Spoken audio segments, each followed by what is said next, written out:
Hey guys, welcome back to another snapshot video. So usually we talk about the new additions to the game, but today we actually need to start talking about the things that got removed from the 1.17 version. Alright, so the things that got removed from the 1.17 version, but will just be delayed until 1.18 are the candles, the Sculk sensor, and the bundle.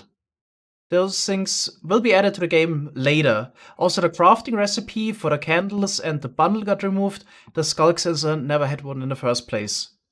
The reason why those blocks or items are not part of the 1.17 release, and I'm quoting Mojang here, is that they don't feel that the quality of those items is high enough for this release. So they want to improve the bundle, the Sculk sensor, the candles first, which in my opinion is a bit strange, especially in case of the candles. I'm not quite sure how you could really improve the quality of candles, because they have some basic functionality. As a block, you can place it down, you can place down multiple of those, and you can light it and extinguish it. I'm not entirely sure what will be added to make them, even better. So it's too bad that the candles in the current state are not good enough to make it in the 1.7 release. I was actually looking forward to those. Just recently built a huge honeycomb farm, so we're able to craft a lot of those, but we have to wait until 1.18. Then in case of the bundle, the Sculk sensor, I have to say I was never the biggest fan of those two, especially the bundle, which I thought was only useful in very rare cases. So basically, if you're not advanced enough to have shulker boxes, and you would go out exploring and want to bring home a lot of items, then the bundle might have its use, but for late game, I really don't see the point. So we have to see what they're gonna do with the bundle. And the Sculk sensor, was also never really my favorite. I could probably make a separate video explaining my reasoning about it, but we have to see what they're gonna do with the Sculk sensor. As a side note, those three items have not been removed entirely from the game. You can still get those, but not using, for example, the creative menu. You can use a GIF command, for example, to get the Sculk sensor, bundle, and candles, or a set block command in case of the Sculk sensor and candle. And if you would try out the data pack snapshot, so with all the terrain changes, they still have crafting recipes. Let's talk about the next point. The number of geodes, according to patch notes, has been reduced significantly. The geodes are those amethyst structures where the crystals would generate. So I've been flying around here in the latest snapshot world. It's still possible to spot multiple next to each other, so at least in random tick range. I get the feeling there's indeed less of them, but I was afraid it would be even fewer. It seems like the number of geodes in the snapshot seems about right to me. You can definitely stumble randomly across one while you go mining. It's probably comparable to finding a spawner, although those structures got a bit rarer with the last couple versions. And it's still possible, as you can see here, to have 4 or maybe more within one random tick range, so where the crystal growth would all be active. So the random tick range is 128 blocks away from the player. If it's even further away, like over there, for example, their crystals wouldn't grow because it's not close enough to the player. Let's talk about another feature removal that is part of a bug fix, was actually intended. So it's no longer possible to resummon the dragon in peaceful mode. There was a trick that would allow you to do it in 1.16 and last week's snapshot. So if you kill the ender dragon, the portal blocks for the end portal are generated, and one portal block at the end gateway. If you actually manage to remove the end gateway and all of the portal blocks at the end portal, and then restart your game, a new dragon would appear. And this is actually the OG dragon that would drop 10,000 XP. So let's check it out. Let's join the world again. And there you go. You got a new dragon, which will appear in 1 minute. And this is something we actually have planned for the Peaceful series, because that's a way to get a second dragon, so everybody could get the achievement of killing a dragon.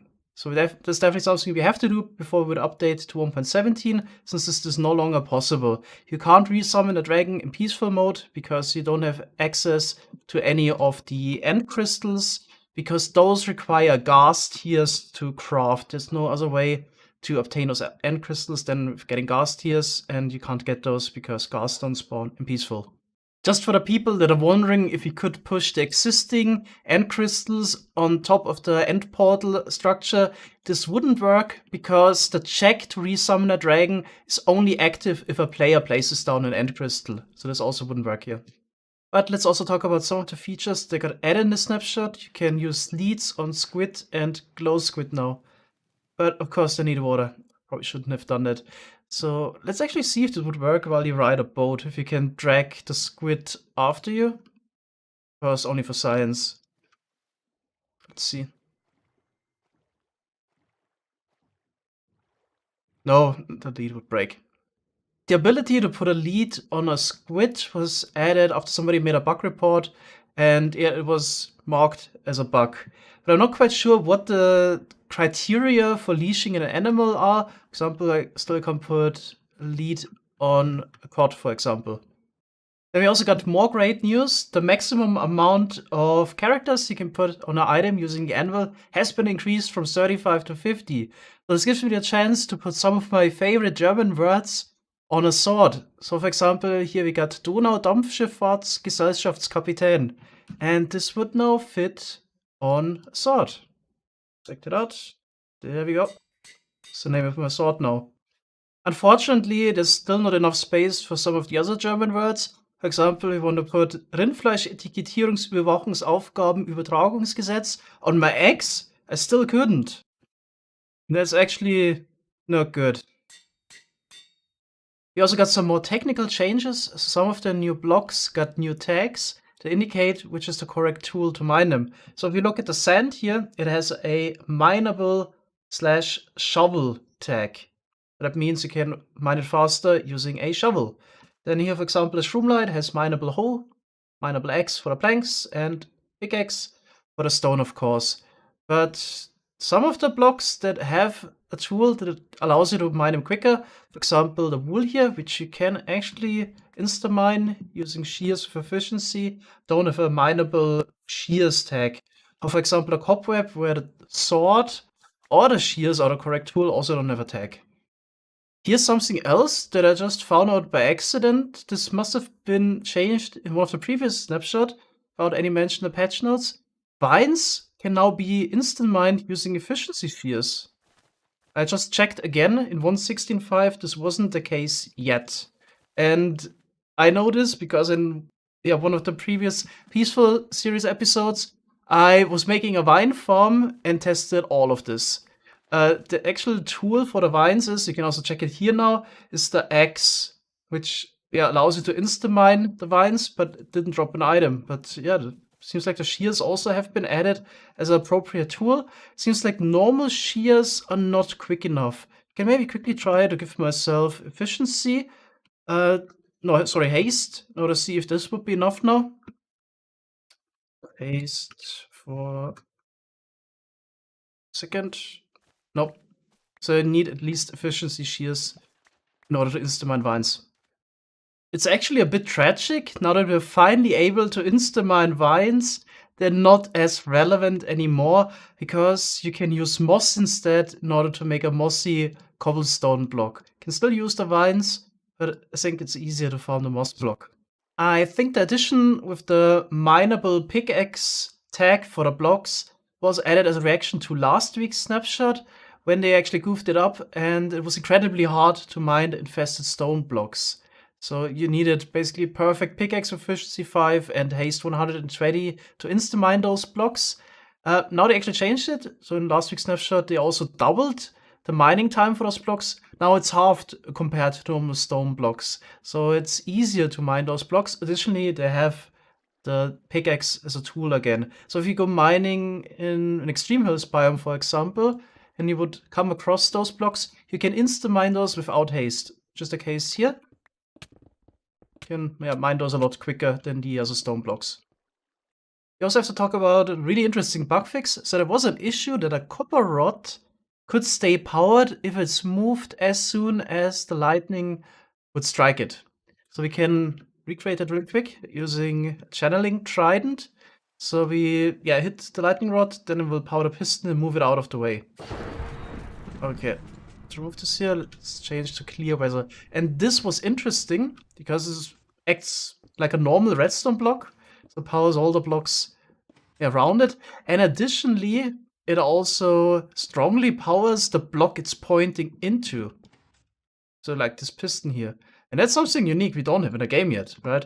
So you couldn't do this with a redstone block. A movable block that could strongly power something that points into. It would have, well, on the top it wouldn't work. It's always only the side it points into. So you can also show this here. Here it points up. Could power the piston through it. Okay, so I'm currently in 21W18A, where this is still possible. It's also interesting that they turn white and stay white. Another application for this would have been a TNT duper, because we have a, movable block, acts as a power source, but doesn't update. The process showed this in a video.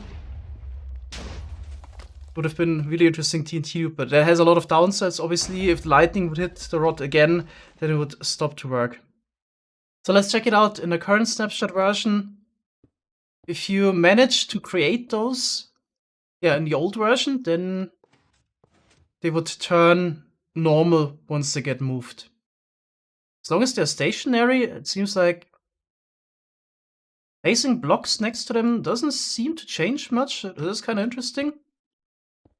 Seems only the moving is the problematic part. And let's actually see if this is also fixed. We turn weather to thunder again real quick and hit it with the trident. Probably also can't turn it into a permanently powered one anymore. Yep, there we go. Alright, that's it for today's snapshot video. Almost seems like last week's snapshot was a bit more interesting in terms of feature than this week's version, with the removal of the candles and other blocks. So we've been discussing updating our peaceful world to the snapshots, and we might do it with the 21W18A version instead. There we have candles, bundles, and interesting lightning rods. So we might do that instead. Okay, thanks guys for watching, and see you next time. Bye bye.